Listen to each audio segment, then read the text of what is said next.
Hey guys, it's Timothy Danger from the OMBG podcast. So this weekend we went to Staple and we had a really great time. I made a quick video about this.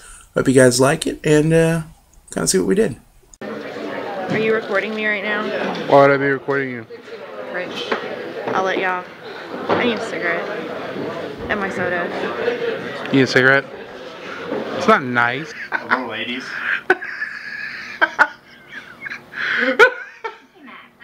Drink it in. Drink it in. Nice. And what is the new movement for people who don't know? Oh, the new movement is a comedy theater where we teach and perform improv and sketch comedy. It's a different kind of table than the other kind of tables because we don't have a comic book, but we do lots of fun comic things on stage. So we're selling t-shirts and books and CDs, and if you'd like, please join our mailing list. We right now have locations in Austin and Houston and New Orleans, friends in Dallas, and we're looking at other cities too. So put your name on the mailing list and you'll be able to find out all the exciting things. So are you here just to dance or do you do other stuff too? I make comics. Awesome. I got all kinds of cool stuff. You know? What kind of stuff do you have? Multi-talented guy. I got some t-shirts and buttons and some lovely posters about tattoos and cats. And a new book. Beer. Good, sir? Is this your stuff? This is my stuff. Awesome. What is it? Well, a lot of it is the little pixelated pieces that you see. So it's all just, sort of 8-bit video game stuff. And then my regular sort of acrylic paintings, just stuff that I loved as a kid or stuff that I was obsessed with now. The pixelated stuff's really cool. Where'd you come up with the idea for that? Thanks. Gosh, it was something that I had done with like these things called pixel blocks, which are kind of like Legos but sort of see-through, and they're really expensive and hard to find. And so I was like, what can I do that I can find all the time that will pixelate things? And I loved, A Link to the Past is my favorite game of all time, so I always loved the graphics from it, and I saw a few things online that I thought were really neat. I was like, I could do this, and found these beads, and it just worked out so perfectly, and it just exploded. How's the response been on this stuff? Good. It's been awesome. It's something that like people walk by and are just like, I loved that game, or this is my favorite movie. So it's been really awesome, and I love chatting with people about it, and everyone seems very nostalgic, and it's really fun. So it's always a good experience. People seem to dig it. So far, we'll cross our fingers. Right. It is my great pleasure to introduce Kevin. Obviously, everybody here knows him as one of the co-creators of Teenage Mutant Ninja Turtles.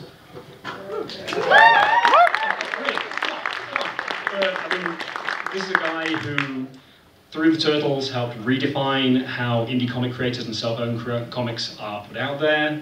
You can't get Mogan something like that. Just he doesn't do it. People, we got people writing letters going, hey, why don't you get Corbin and movies and people like that? I said, I would. I bet. They don't draw. Very cool. Hey, I saw you in line Kevin Eastman and with your cards. Did he like them? He liked it. Yeah, he was like, these are awesome. It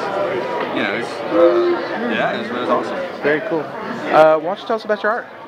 Okay, well, as you can see, it's kind of dark, twisted creepoids, and just stuff I find fun to draw.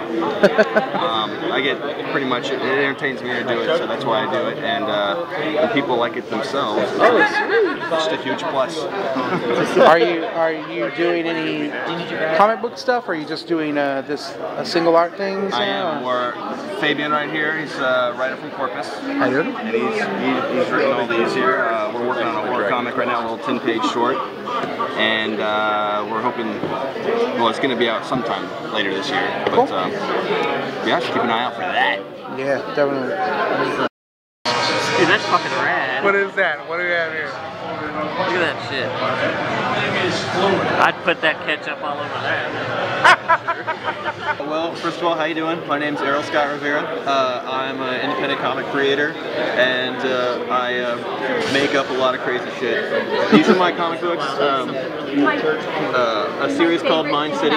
It's photographic comics. Most of the comics I do are exclusively photographic, which means I take about 1,000 pictures. I pick about 100 of them that I like the most, and I use them to tell a story that I've written a script for. Mind City is about a messed up world where everybody lives. It's the place where everybody goes when they dream, and it's the place that artists are always trying to remember when they make art, even if they don't know it. And it features a main character named Arthur Burns, who is, like art, is incredibly complicated and incredibly violent. Sometimes he takes himself a little too seriously, but he's basically here to make sure that everybody's voice is heard. And it's a lot of fun, and I get to do a lot of Photoshop blood, which I like. This here is an older comic that I did with a really fantastic native Austin band called One Eyed Doll. It was originally a piece of merchandise. It's like the band itself. It's fun and it's silly. It's family friendly, but it's still honestly some pretty hard rock and some pretty great punk sensibilities. And if you ever get a chance, I really do advise listening to their music, going to see a show. It's one of the best shows you'll ever see. Cool. Thanks.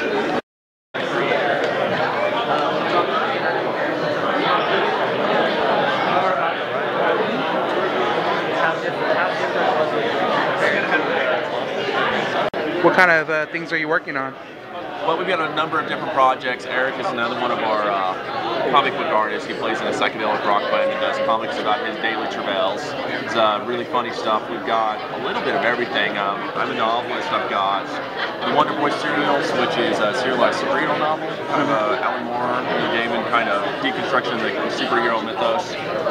We've got comic books from one of our other artists that is Roger Corman style exploitation take on grocery store tabloid, and got kind of fantasy humor, sort of a sitcom involving a demon, and graphic novels about golden age superheroes and vampire hunters. We've run a pretty wide gamut, and the thing that we're doing with Jonathan is it's going to be a series of kind of those old children's golden spine golden books that we're going to be doing kind of more of a more mature kind of whimsical, dark whimsical series, just for various kind of autobiographical moments that are just kind of embellished to the point of just being ridiculous. So kind of looking back at your life in that sort of semi-truthful, childlike vision where, yeah, what actually happened isn't necessarily like what you remember. Kind of building it up in your mind and making it grandiose. Cool. Yeah, we're based out of Oklahoma. Cool. LiteratiPress.ok.com. Very cool. How was your panel? It was good. Good? Yeah, it was pretty good, except we realized as we were talking that none of us actually do webcomics. Really, so, and we didn't really want to talk about just being like women. So we just kind of talked about what we wanted to. We should have done it about self-publishing. Yeah. Someone asked a question about self-publishing, we all had more experience with that, so that might have been working at Kinko's, right? That was my trick. Well, this Prince is like all about Kinko's. She's like, I love it there. So special. I guess. Yeah. So there you guys have it. I mean, we had a good time. A lot of great artists, a lot of cool things to see. If you ever get a chance, definitely go check out Staple when it comes around next year. They always have a great number of independent people to check out and see all sorts of things, not just comic books, crafts, movies going on, podcasts like us, independent bands. So it's definitely something you're going to want to check out. That about wraps it up for right now. We'll have some other interviews and stuff that we did during Staple during the week. So make sure to keep coming back. Thanks.